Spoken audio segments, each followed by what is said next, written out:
Shalom, selamat pagi untuk kita semua. Sangat bersyukur di pagi hari ini kita boleh kembali datang bersama-sama untuk berdevosi di hadapan Tuhan. Sebelum kita masuk lebih jauh, mari kita tenangkan diri kita ambil saat teduh. Saat teduh dimulai.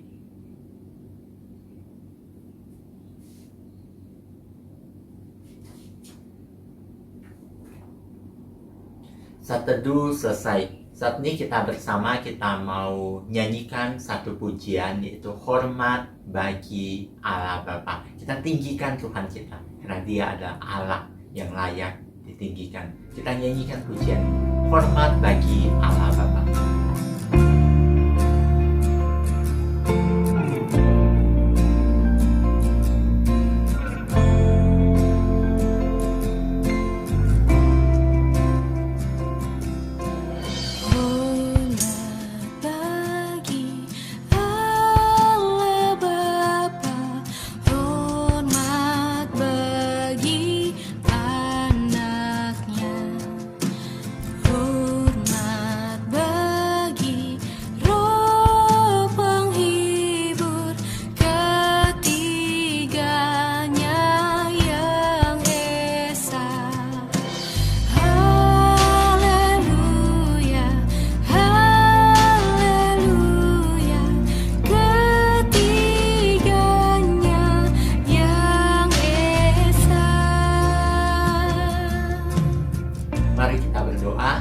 Tuhan, kami mengucap syukur di hari ini kami boleh kembali datang bersama-sama untuk mempelajari firman-Mu.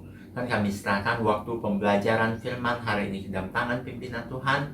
Tuhan yang pimpin, Tuhan yang tolong kami. Hanya di dalam nama Tuhan kami, Yesus Kristus, kami berdoa dan mengucap syukur. Amin.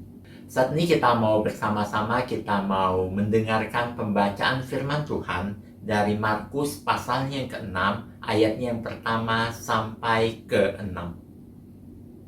Kemudian Yesus berangkat dari situ dan tiba di tempat asalnya, sedang murid-muridnya mengikuti Dia. Pada hari Sabat, Ia mulai mengajar di rumah ibadat, dan jemaat yang besar takjub ketika mendengar Dia, dan mereka berkata, "Dari mana diperolehnya semuanya itu? Hikmat apa pulakah yang diberikan kepadanya? Dan mujizat-mujizat yang demikian, bagaimanakah dapat diadakan oleh tangannya?" Bukankah ia ini tukang kayu? Anak Maria, saudara Yakobus, Yoses, Yudas, dan Simon? Dan bukankah saudara-saudaranya yang perempuan ada bersama kita? Lalu mereka kecewa dan menolak Dia. Maka Yesus berkata kepada mereka, "Seorang nabi dihormati di mana-mana, kecuali di tempat asalnya sendiri, di antara kaum keluarganya dan di rumahnya." Ia tidak dapat mengadakan satu mujizat pun di sana, kecuali menyembuhkan beberapa orang sakit dengan meletakkan tangannya atas mereka. Ia merasa heran atas ketidakpercayaan mereka. Berbahagialah mereka yang membaca, merenungkan, terlebih lagi melakukan firman Tuhan di dalam hidup mereka. Nah, dalam bagian yang tadi kita dengar, kita melihat bagaimana Tuhan Yesus kembali ke kampung halamannya, yaitu Nazaret. Dan Dia datang dengan satu status yang baru, yaitu sebagai seorang guru. Pada waktu itu Tuhan Yesus mulai melakukan pekerjaannya sebagai seorang guru. Dia mengajar di rumah ibadat pada hari Sabat. Namun pada waktu itu Tuhan Yesus tidak diterima, walaupun Tuhan Yesus telah melakukan berbagai macam hal yang begitu luar biasa. Namun Tuhan Yesus ditolak. Bagi orang Nazaret, Tuhan Yesus hanya seorang tukang kayu. Dia tidak diterima menjadi seorang guru, apalagi seorang nabi.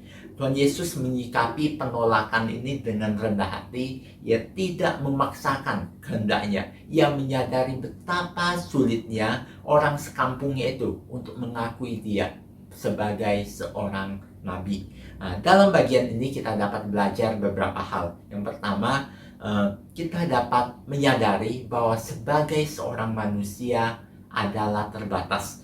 Memang tidak mudah bagi kita untuk dapat memahami karya Allah di dalam Tuhan Yesus. Manusia seringkali tidak mengerti apa yang Tuhan ingin lakukan. karena manusia memang terbatas. Nah, untuk itu sebagai manusia yang terbatas, kita harus datang kepada Tuhan, memohon Tuhan memberi hati yang jernih untuk memahami karya keselamatan di dalam Tuhan Yesus. Nah, berkaitan dengan penolakan, kita juga dapat belajar dari Tuhan Yesus yang tidak marah karena ditolak oleh orang-orang sebangsanya atau sekotanya. Dia bahkan menahan diri untuk tidak banyak melakukan mujizat di sana. Nah, mungkin pada waktu itu Tuhan Yesus kecewa, mungkin dia merasa tersakiti, namun dia tidak marah. Tuhan Yesus tahu memang tidak mudah bagi teman masa kecilnya untuk menerima statusnya sekarang. Nah, kita perlu belajar sabar seperti Tuhan Yesus. Kiranya Tuhan memberkati kita semua. Mari kita berdoa.